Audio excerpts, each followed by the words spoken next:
Hello friends, welcome back to another video. നമ്മളിന്ന് ഉണ്ടാക്കാൻ പോകുന്ന ഒരു മുരിങ്ങയില കറിയും മുരിങ്ങയില തോരനും. വളരെ ഹെൽത്തി ആയിട്ട് പെട്ടെന്ന് ഉണ്ടാക്കിയെടുക്കാവുന്ന ഒരു കറിയും ഒരു തോരനുമാണ് മുരിങ്ങയില കറിയും മുരിങ്ങയില തോരനും. അപ്പോൾ അതെങ്ങനെയാണ് ഉണ്ടാക്കുന്നത് നോക്കാം. അതിനുവേണ്ടി ഞാൻ ആദ്യം തോരനാണ് ഉണ്ടാക്കുന്നത്. അതിനുവേണ്ടി കുറച്ച് തേങ്ങ, കുറച്ച് കുഞ്ഞുള്ളി, ശകലം ജീരകം, മുളക് എരിയുടെ അനുസരിച്ച് എടുത്തു വെച്ചിട്ടുണ്ട്. ഇതെല്ലാം കൂടെ നന്നായിട്ട് ഒരു മിക്സറിലിട്ട് അരച്ചെടുക്കുക.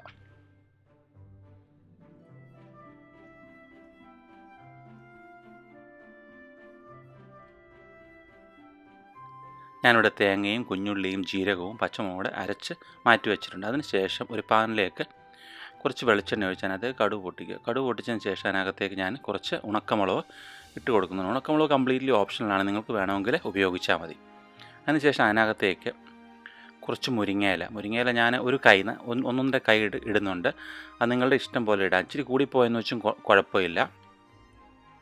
മുരിങ്ങയില എടുക്കുമ്പോൾ പ്രത്യേകം ശ്രദ്ധിക്കേണ്ടത് തളിരായിട്ടുള്ളത് എടുക്കണം. മുകളിലത്തെ ഒരുപാട് മൂത്ത മുരിങ്ങയില എടുക്കരുത്. നല്ല ഹെൽത്തി ആയിട്ടുള്ള സാധനമാണ് മുരിങ്ങയില. നമുക്ക് വീട്ടിൽ പറമ്പിൽ പൈസയൊന്നും കൊടുക്കാണ്ട് തന്നെ, പുറത്ത് പോയി ഒരു വില കൂടിയ ഇലകളൊന്നും വാങ്ങിക്കാണ്ട് തന്നെ പെട്ടെന്ന് തന്നെ ഇപ്പോൾ ഈ സീസണിൽ കിട്ടുന്നതുമാണ്. മുരിങ്ങയിലയോട് ഇട്ടിട്ട് നമ്മളതിനെ നന്നായിട്ടൊന്ന് ചൂടാക്കിയെടുക്കുക.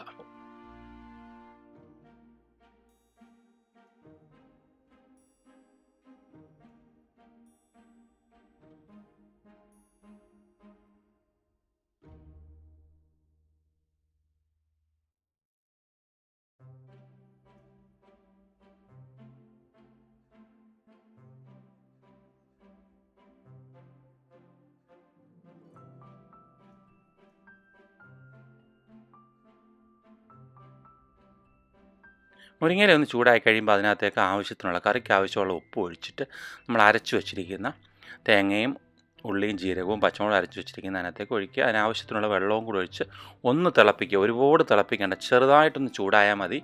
ഇതങ്ങനെ വെച്ചിരുന്ന് കൂട്ടാൻ കൊള്ളുന്ന കറിയല്ല. അന്ന് വെച്ചിട്ടുണ്ടെങ്കിൽ അന്ന് തന്നെ കൂട്ടി തീർക്കുക. അല്ലെങ്കിൽ ഫ്രിഡ്ജിലൊക്കെ വെച്ച് കുറേ നാൾ 2 ദിവസമൊന്നും കൂട്ടാൻ കൊള്ളത്തില്ല. ടേസ്റ്റ് കിട്ടുന്നത് എപ്പോഴും നമ്മൾ അന്ന് തന്നെ കൂട്ടുന്നതാണ്. അപ്പോൾ അത് ഒരുപാട് ചൂടാക്കേണ്ട കാര്യമില്ല. ചൂടാക്കി തിളപ്പിച്ച് പറ്റിക്കുക. അങ്ങനെ നമ്മൾ മോരുകറിയൊക്കെ തിളപ്പിച്ച് പറ്റിക്കുന്നോണം തിളപ്പിച്ച് പറ്റിക്കേണ്ട ആവശ്യമൊന്നുമില്ല. ഒന്ന് ചൂടാക്കി കിട്ടി, 1 മിനിറ്റ് ഒന്ന് ചൂടാക്കിയിട്ട് ഒന്ന് ചെറുതായിട്ട് പത പൊങ്ങുന്ന പരുവാകുമ്പോൾ ഓഫ് ചെയ്തിട്ട് ഉപയോഗിക്കുക. ഇത് മാത്രം മതി നിങ്ങൾക്ക് കഴിക്കാൻ. പക്ഷേ ഞാൻ ഇതിൻ്റെ കൂട്ടത്തിൽ മുരിങ്ങയില കൊണ്ട് എങ്ങനെയാണ് തോരനൂടെ വെക്കുന്നതെന്ന് കാണിക്കുന്നുണ്ട്. അതെന്ന് വെച്ചാൽ രണ്ടും കൂടെ വെക്കാനായാലും നമുക്ക് രണ്ടും കൂടെ ഉണ്ടാക്കുകയാണെങ്കിൽ തന്നെ ഒരു 10 മിനിറ്റിനുള്ളിൽ ചെയ്തെടുക്കാം. പ്രത്യേകിച്ച് നമുക്ക് പുറത്തുനിന്ന്, ഞാൻ പറഞ്ഞില്ലേ, ഒരു വിധത്തിലുള്ള പൊടികൾ തന്നെയാണ് ഉപയോഗിക്കുന്നില്ല. ഈ മുരിങ്ങയിലയും വീട്ടിലുള്ള സാധനങ്ങൾ മാത്രമാണ് ഉപയോഗിക്കുന്നത്. അപ്പോൾ അഡീഷണലായിട്ട് ഒരു തരം രീതിയിലുള്ള പൊടികളും ഞാൻ ഇതിനകത്ത് ചേർക്കുന്നില്ല. മുരിങ്ങയില തോരൻ ഉണ്ടാക്കാൻ വേണ്ടി ഞാൻ കുറച്ച് മുരിങ്ങയില 2 കപ്പ് മുരിങ്ങയില എടുത്തു വെച്ചിട്ടുള്ളൂ. നിങ്ങൾക്ക് കുറേ കൂടുതൽ വേണമെങ്കിൽ കുറേ കൂടുതലെടുത്ത് ഉപയോഗിക്കാം. അതിൻ്റെ കൂട്ടത്തിൽ കുറച്ച് തേങ്ങ, കുഞ്ഞുള്ളി കുറച്ച് നന്നായിട്ട് വേണം. ചില സ്ഥലങ്ങളിൽ നമ്മൾ പറിക്കുന്ന മുരിങ്ങയ്ക്ക് ചെറിയ കയ്പുണ്ടാകും. ആ കയ്പൊന്നും തോന്നത്തേ ഇല്ല. ലേശം കയ്പേ ഉള്ളൂ. മുരിങ്ങയിലേക്ക് വലിയ കയ്പൊന്നുമില്ല, ലേശം കയ്പ് തോന്നും. നന്നായിട്ട് ഉള്ളി വേണം, കുഞ്ഞുള്ളി നന്നായിട്ട് വേണം. പിന്നെ നിങ്ങൾക്ക് ശകലം എരിവ് വേണമെന്നുണ്ടെങ്കിൽ ശകലം പച്ചമുളക്. ഞാൻ പച്ചമുളക് അരിഞ്ഞാണ് ഉപയോഗിക്കുന്നത്. എരിവ് വേണമെങ്കിൽ അത് എടുക്കേണ്ട ആവശ്യമില്ല. നിങ്ങൾക്ക് വേണമെങ്കിൽ മാത്രം എടുത്താൽ മതി. ഞാൻ 2 പച്ചമുളക് എടുത്തിട്ടുണ്ട്.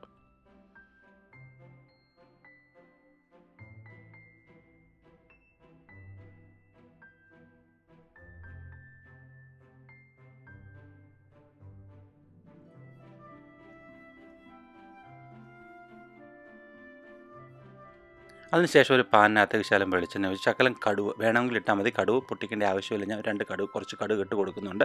അതിനുശേഷം ആ കുഞ്ഞുള്ളി അരിഞ്ഞ് വെച്ചിരിക്കുന്ന കുഞ്ഞുള്ളി ഇട്ട് നന്നായിട്ടൊന്ന് വഴറ്റിയെടുക്കുക. അത് കുഞ്ഞുള്ളി വഴറ്റുമ്പോൾ ആവശ്യത്തിനുള്ള തോരൻ ആവശ്യമുള്ള ഉപ്പും കൂടെ ചേർക്കുക. ഉപ്പ് കൂടിപ്പോകാൻ ശ്രദ്ധിക്കണം. എന്നുവെച്ചാൽ ഇത് മുരിങ്ങയിലാണെങ്കിൽ ഒന്ന് ചൂടായി കഴിയുമ്പോഴത്തേനങ്ങ് പമ്മും. അപ്പോൾ നമ്മൾ ഇടുന്ന ഉപ്പ് കൂടിപ്പോകാൻ ചാൻസ് ഉണ്ട്. അപ്പോൾ ആദ്യം വേണമെങ്കിൽ കുറച്ച് ഉപ്പ് ചേർത്തതിന് ശേഷം പിന്നെ ഉപ്പ് കുറവാണെങ്കിൽ ഇട്ട് കൊടുത്താൽ മതിയാകും.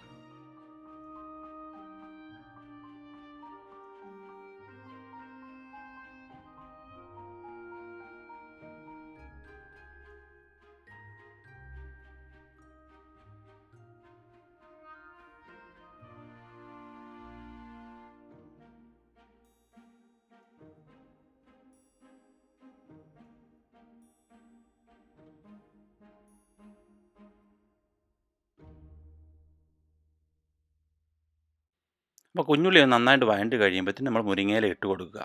മുരിങ്ങയില ഇട്ടും പിന്നെ എടുത്ത് വെച്ചിരുന്ന തേങ്ങ ഒന്ന് മിക്സിയിലിട്ട് ചതച്ച് മിക്സിയിൽ അരകല്ലിൽ ആണെങ്കിൽ അരകല്ലിട്ടൊന്ന് വെച്ച് ചതയ്ക്കുക, അല്ലെങ്കിൽ മിക്സിയിലാണെങ്കിൽ ഒന്ന് കറക്കിയെടുക്കുക.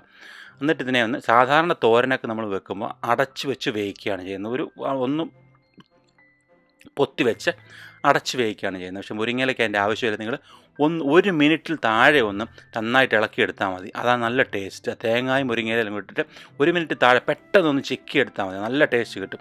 ചിലരിനകത്ത് മുട്ട ഒഴിച്ചും ചെയ്യാറുണ്ട്. പക്ഷേ ഇത് പ്യൂർ വെജിറ്റേറിയനായിട്ട് ഉപയോഗിക്കണമെന്നുണ്ടെങ്കിൽ ഇങ്ങനെ മുരിങ്ങയില മാത്രമായിട്ട് ഉപയോഗിക്കുക. പിന്നെ മുട്ടയുടെ ടേസ്റ്റും കൂടി ഇഷ്ടമുള്ളവർക്ക് വേണമെങ്കിൽ ഒരു മുട്ടയുടെ ഈ സമയത്ത് 1-2 മുട്ടയുടെ ഇതിനോട് പൊട്ടിച്ചൊഴിച്ചിട്ട് ഒരു തോരനാക്കി എടുത്ത് അന്നേരം ഉപയോഗിക്കാം. മുട്ട ഒഴിച്ച് കഴിഞ്ഞാൽ പിന്നെ നമ്മൾ അന്നേരം ഉപയോഗിക്കണം. ഒരു നേരത്തിന് മാത്രമേ വെച്ചാൽ കൊള്ളത്തില്ല, പിന്നെ അത് വെച്ച് കഴിക്കാൻ കൊള്ളത്തില്ല. അപ്പം ഞാൻ പറഞ്ഞതുപോലെ ഇത് പെട്ടെന്ന് ഉണ്ടാക്കിയെടുക്കാവുന്ന ഡിഷാണ്. കറിയും തോരനും കൂടെ 10 മിനിറ്റിൽ താഴെ എടുക്കത്തുള്ളൂ ചെയ്യാൻ. നമ്മൾ പുറത്തുനിന്നുള്ള നാച്ചുറൽ അല്ലാത്ത ഒരു ഇൻഗ്രീഡിയൻസും ഇതിനകത്ത് ഉപയോഗിക്കുന്നില്ല. വളരെ ഹെൽത്തി ആയിട്ടുള്ള ഓപ്ഷനാണ്.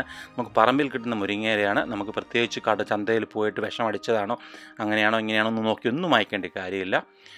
അപ്പോൾ വീഡിയോ എല്ലാവർക്കും ഇഷ്ടമായെന്ന് കരുതുന്നു. ലൈക്ക് ചെയ്യാനും സബ്സ്ക്രൈബ് ചെയ്യാനും കമൻറ്റ് ചെയ്യാനും മറക്കരുത്. Thanks for watching. Thank you very much.